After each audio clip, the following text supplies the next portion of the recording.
Wonderful. We are recording. All right.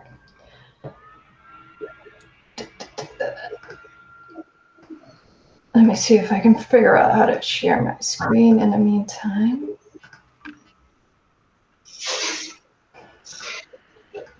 You're ahead of schedule, Carrie.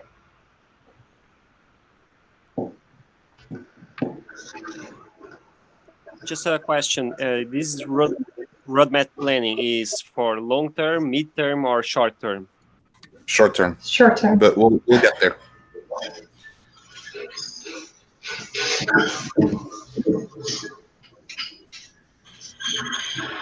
All right, I'm going to need your support because from now on I will not be seeing any chat until I switch out of slide share. Do you think we're good to start, or are we missing anyone you would expect to be here by now? We have 44 people present, and a lot of them not around from the core contributors, I believe. Anyone here representing Nimbus?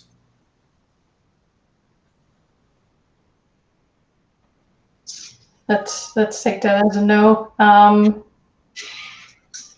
44 is a very good number to start, so I suggest we get going. We have 90 minutes, not a super lot of time. It is still early for a lot of people, so I'm hoping some will join after they get their coffee fix. Right, welcome everyone, and it's really good to see a lot of ambassadors here. I'm not sure if we've ever had a call with so many ambassadors joining us, which is very cool, especially for what we're going to do. Roadmap planning. I think Andre can kind of set up what we want to get out of that for the coming month or so.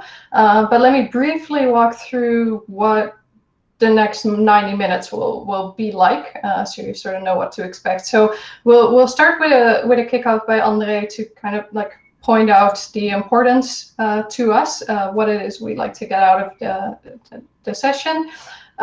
Johnny, named Jonathan here, but known to all as Johnny, will review what our target audience is that we want to focus on.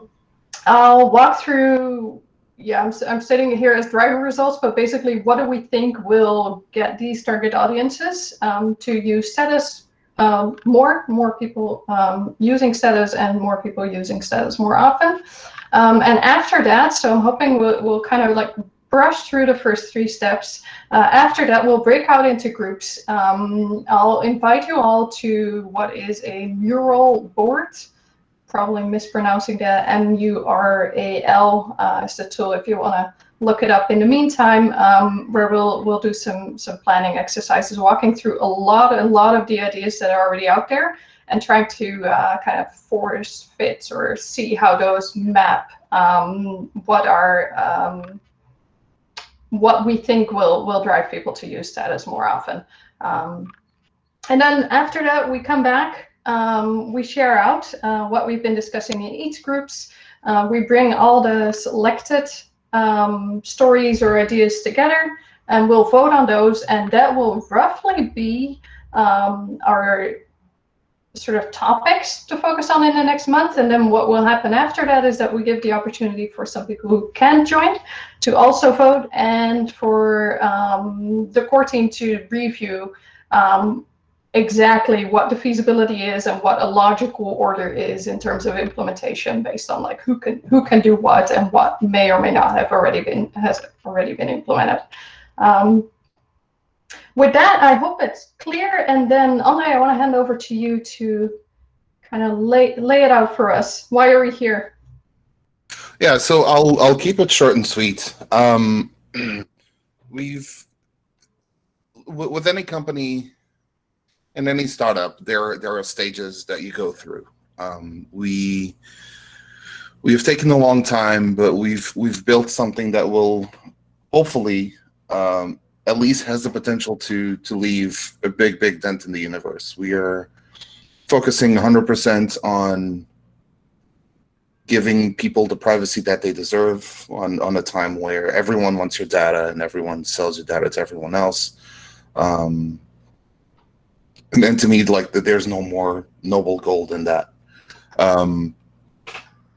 That said, we've gotten to the point where we have a good usable product out there. It's solid. But we're still having a problem with people coming in and enjoying it and keeping enjoying it. We want to get a feeling of why. We want to get a feeling of what we can do for those people to kind of hang out more. And that is why we need your help today. Effectively, we're trying to understand from everyone's perspective, what would be the drivers that would keep you coming back to status, and basically growing your network there instead of resorting to other messengers or wallets. So ahead of time and ahead of all the work that we're going to do today, I appreciate everyone's collaboration. I really appreciate everyone being here.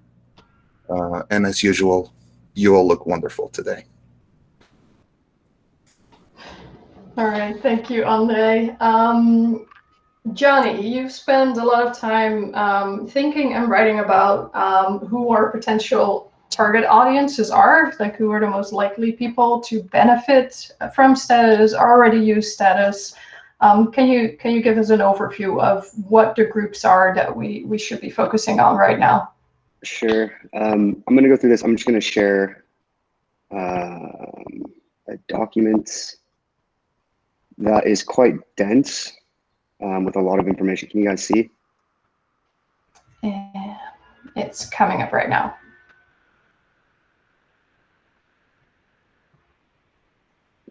All right. Can you see it? I don't know about others. I'm seeing a load of. I can see the slides, yeah. All right. Audience and persona? Yep. All right. Hester, anything? Any luck? I'll figure it out in the meantime. Probably a plugin I installed for the workshop. So All right. it's probably just me. Please go ahead.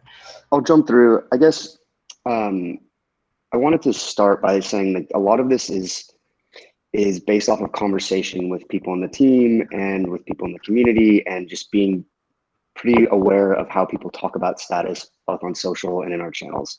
There's very little data, obviously, in the app, and from other channels. So a lot of this is opinion based, just based on conversation. And looking at this timeline here from this book called Crossing the Chasm, there's, like Andre was saying, various stages in a startup's life cycle and who we're targeting. We're still super early, like we're still going after innovators in this graph.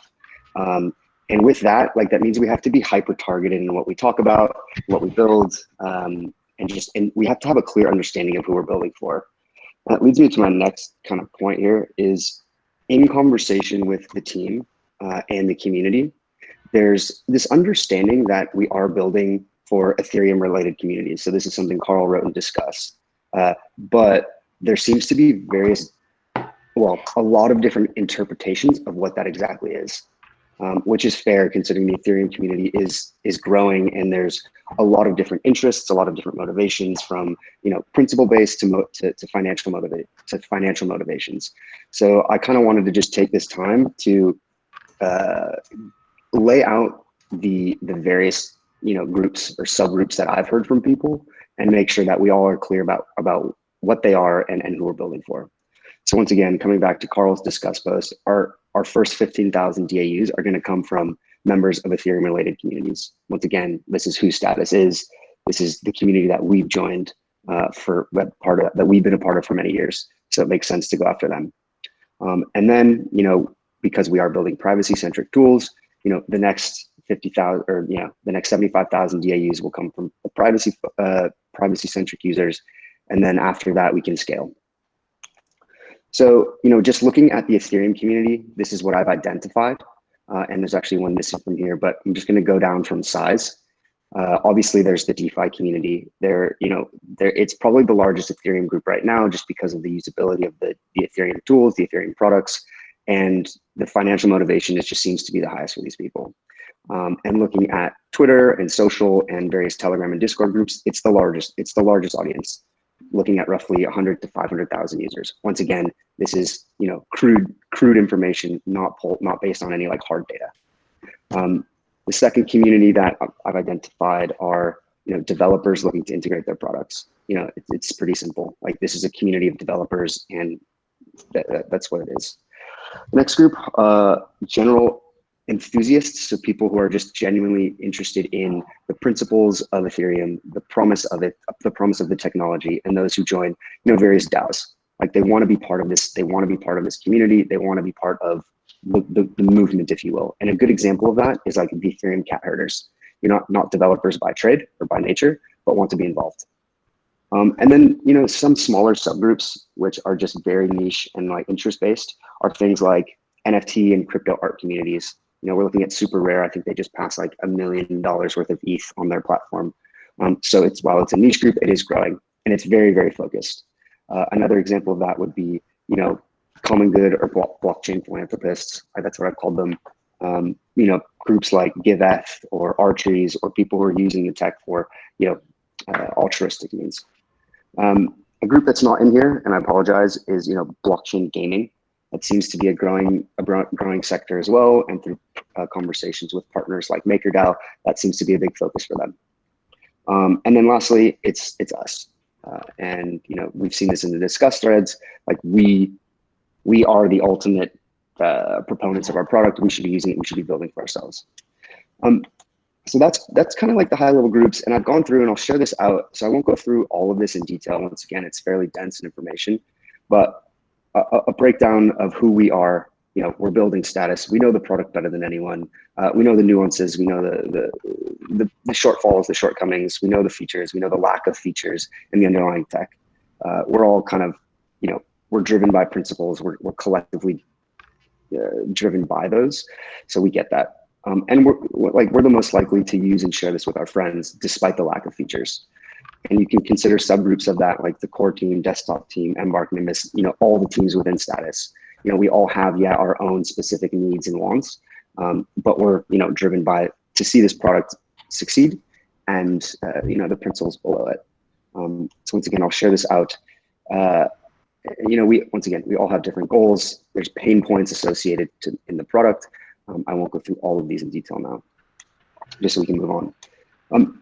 And then, coming back to quote unquote Ethereum related communities, what I've found is with this group of people, there is a deeper knowledge of the tech and of the product. Like, these are the first adopters of cryptocurrencies and blockchain technology. They understand the tech. They understand the pitfalls of it. They're more willing to be okay with, a rougher UX for a more principled approach to decentralization. And that leads me to my next point.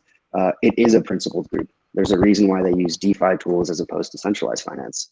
There is the possibility of financial gain, but like a common theme across everyone is this principled approach to what we're doing. So that is a huge driver for this, and that has to come through in our comms and our product and all that.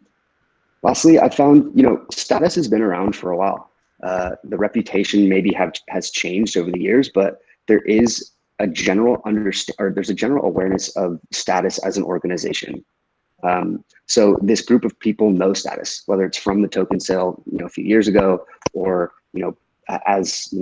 maybe they're not completely aware of all the features or the integrated nature of it, but there is a general understanding and awareness of status. So we can't forget that, and like, this is our community once again.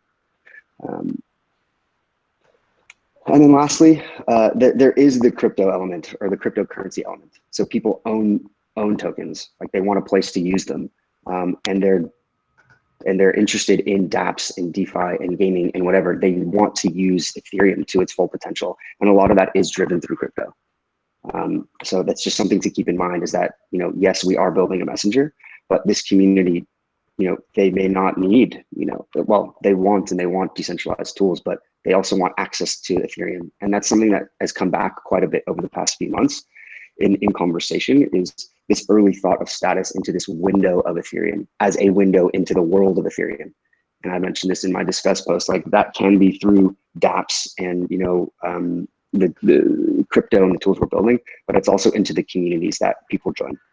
And if you look at Telegram channels, for example, crypto communities in Telegram and in Discord, for example, are massive.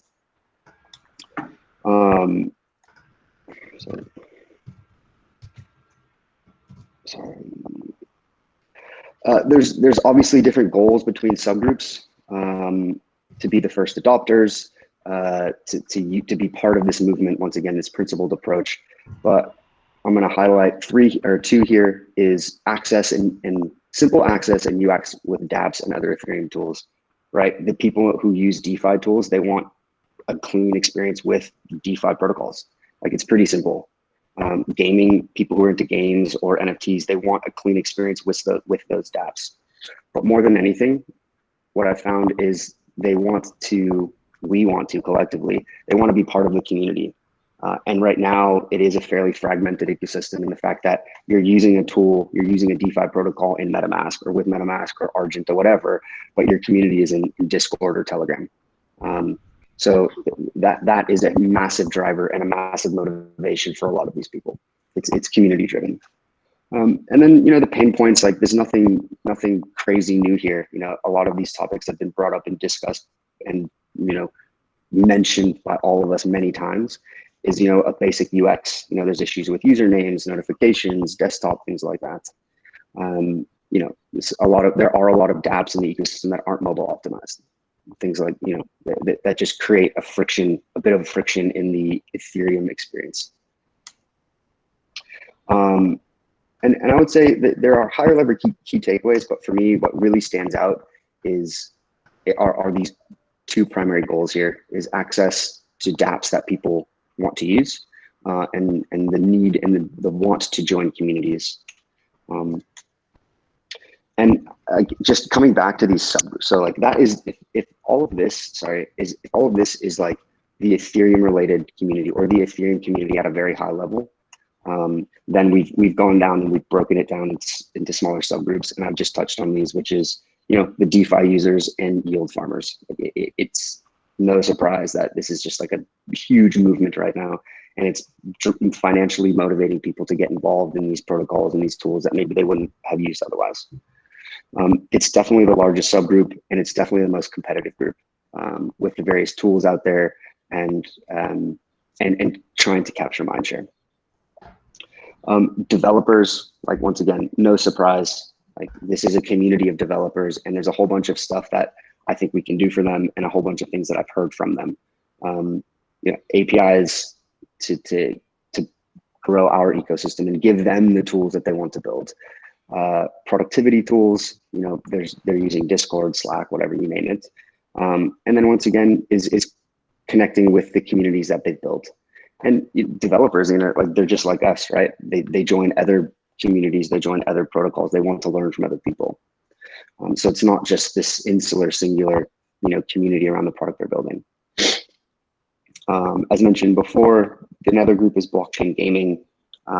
This is an interesting group because they're probably the most familiar with digital currencies, or, like, I guess you can think of like World of Warcraft or whatever in-game currency there is. So it's like not too much of a foreign concept from what I've understood. But once again, like, it's just a simple experience with dApps that people use. So dApp UX has to be clean for these people. The communities that they join, it's a very like active, vocal group of people from what I've found. So community messaging is important. Enthusiasts and DAOs. So obviously there's a lot of DAOs available right now, and the ability to access proposals and stake and communicate with others who are doing the same thing is quite important. So for me, the wants and needs from this community from this subgroup is obviously connecting with the community as always, and the ability to get involved with the various DAOs via like extensions or proposals or what have you.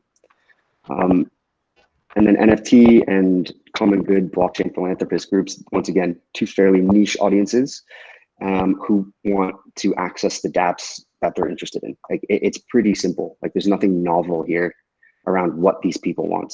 They want a clean experience with the tools that they want to use. Super Rare, for example, they would want a very visual experience to showcase the art that they use. They're artists by trade, they're artists in nature. They want to have a very visual, I guess, art forward experience.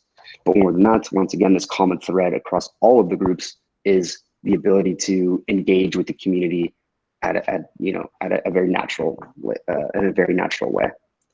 And it's the same thing for this blockchain group. I know I kind of flew through all of this. This is really all I have, but I'll share it.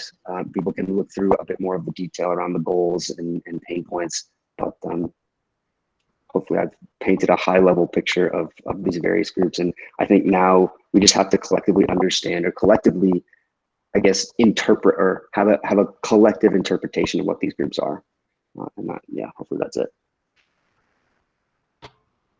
Thank you, Johnny. Great stuff. Yeah.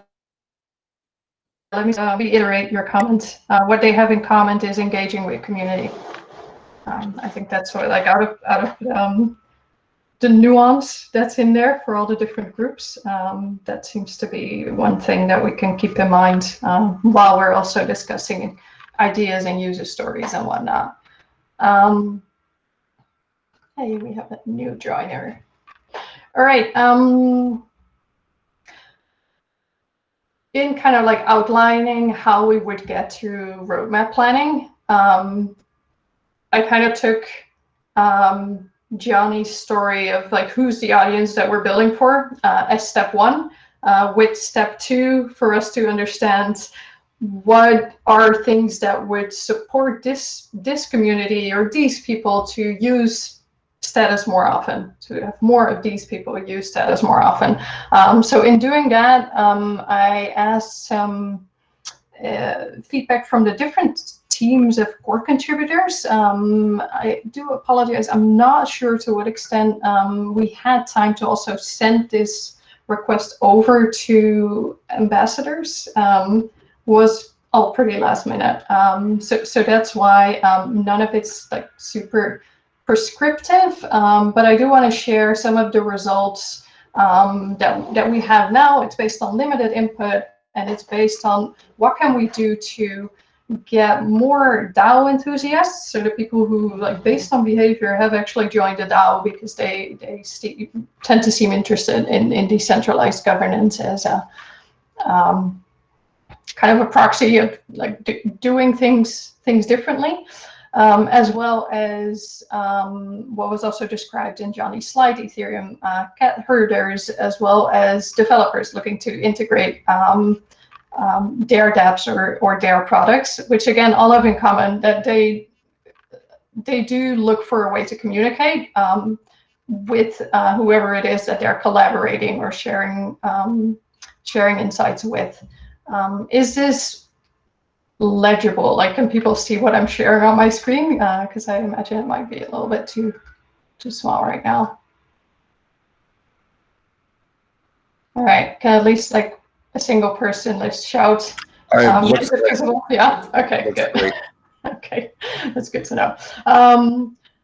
So high level, there are, and I would need to do a quick count, but about 13 different items that came out of the teams discussing what would be things that get people to use, more people to use status more often. You can look at the blue pillars or the blue segments, as these are the things that jumped out that in a ranking exercise most people put on top, whereas like I see the green item kind of dropped off here. That's annoying. The green items came in second and the orange items came in third, and I'll need to get back to you on what the green item is, which is pretty important. Sorry, the green items came in second. What that graph kind of shows you is that a lot of people do see network effect of like us actively using the application, showing an example of use as being a trigger for also other people to use status more often, or more people to use status more often. So that would be one thing to keep in mind when we think of user stories or ideas on what to build next, that driving this effect of how can we get more of us to use status, and how can we show activity on status. It generally kind of looks quiet and empty if you don't know the right channels where the party is at, basically. how can we show that active use as a driver for other people to also use the application? Kind of there's no party if your friends are not on the application. Then another thing that stands out here is that a lot of people put removing hurdles and detractors in like the top position, meaning that there are definitely people who feel like we have work to do that makes it maybe not so that we would attract more people, but that the people who do try status stick around longer. And then an example that I've heard come up quite often is the use of random names, which is not the best from a usability standpoint. It's not really clear what that random name is supposed to do for a lot of non-native English speakers. It's kind of a guessing game of what these names actually mean. So removing those like usability hurdles is also something that, like, what it looks like collectively we feel could improve retention. There's definitely some other things that are also marked here, like feeling part of a tribe gets into like the top 5 rankings out of the 13 items. Same with staying on top of new development. So if you think of something like read-only channels or kind of news outlets to understand what's going on in the ecosystem of crypto or DeFi or DAOs or whatever you want to call it, is staying informed is definitely a component. And then this is kind of a new item that kind of took me by surprise, but took made a lot of sense, is if you have something that's unique to status, which means that you would actually basically need to use the app in order to use this product, that, I mean, by logic, that also means you would use the application more often. An example of that is keycard. If we were to be able to supply more people with keycard, they'd have their key stored there, and therefore it would make sense to download and install status to use it. None of these are prescriptive, but I think in going through user stories and ideas of what we should focus on, this kind of gives you a good view of the drivers that we should be addressing. So we're looking for things that makes the app simpler, more obvious to use. We're looking for things that drive a network effect, that show that there's activity on the application.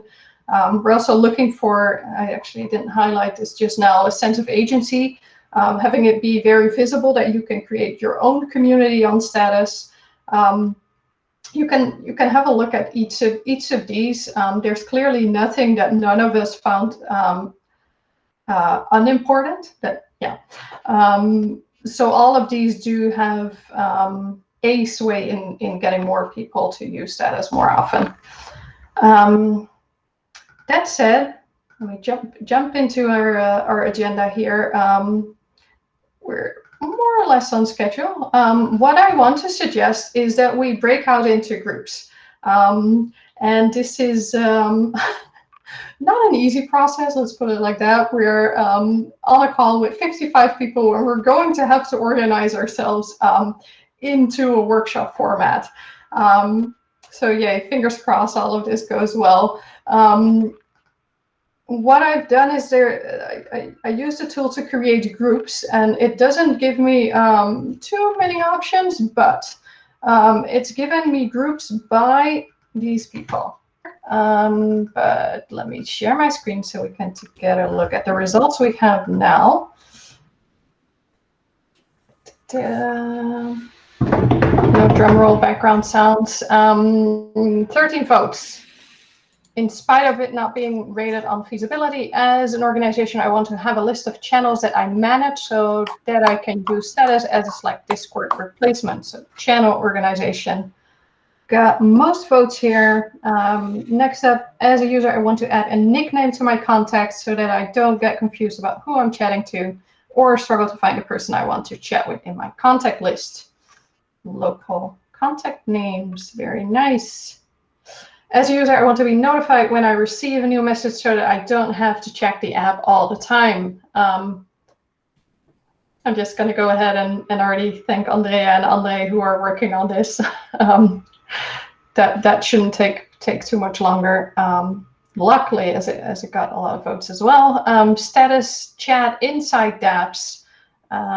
Discuss in Etherscan, messages about multi-sign transactions, carbon voting. So I guess that kind of sounds like status chat pinging Dapps with responses. More like web chat, I believe, is what people are asking for.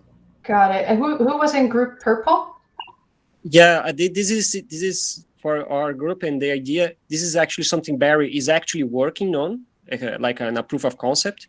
And the idea is that a Dapp can have a chat inside of the Dapp, or for example, if you go in the Etherscan in some address, you have comments about that address. That is built using Discus, but they could use status, for example, if we give them these tools to use it. And also for multi-sig transaction, for example, the multi-sig Dapp, when you make a transaction, there is no information about what is that transaction. So maybe we can have some chat inside of the multi-sig Dapp to say what is the transaction about, why you should approve it or not. Mm-hmm. Okay. I think we'll ping in this case Barry on it for more detailed description. But makes sense, totally. And I guess a lot of people did already see what that was about, given the votes. Just to wrap up. Let's say the top 5 as a user, I want to send assets in chat via mixers, like Tornado. Also makes a lot of sense, actually. I haven't heard that come up recently, so it's good to see it back on a board like this. That, I would say, is the top 5. We will try and get more votes out of people who could not join this session, so I'll leave it open to some time, so be prepared. It might change slightly. I think like as an organization, I want to have a list of channels I manage is definitely getting a lot of support. So we'll need to start thinking about how to get that done. So next steps, getting votes from people who could not join, and then checking with the core team what the feasibility is of, let's say, the top 5, top 10 issues, depending on how much effort each would take. That's it. And I'm going to virtually look at Andre or Johnny to see if there's anything I'm missing, any like last input that we need. To me, this is excellent stuff to make a really solid roadmap that we can all support and that we all believe will kind of bring the right people into status and offer the functionality to use it often enough. So thank you all for joining. I think one of the things not covered here that really needs to be mentioned. Yeah, what's that? Is that you all look absolutely stunning today. I love what you've done with the hair. I know. All right. All right. Thanks, everyone. Thanks, Esther. Thanks for joining. That was awesome. Okay. Cheers. Thanks, everyone. Goodbye. Friends. Thank you. Thanks. Thank you all. See you. Bye, guys. Bye, guys. Bye-bye. Esther, you rock. Bye. Bye.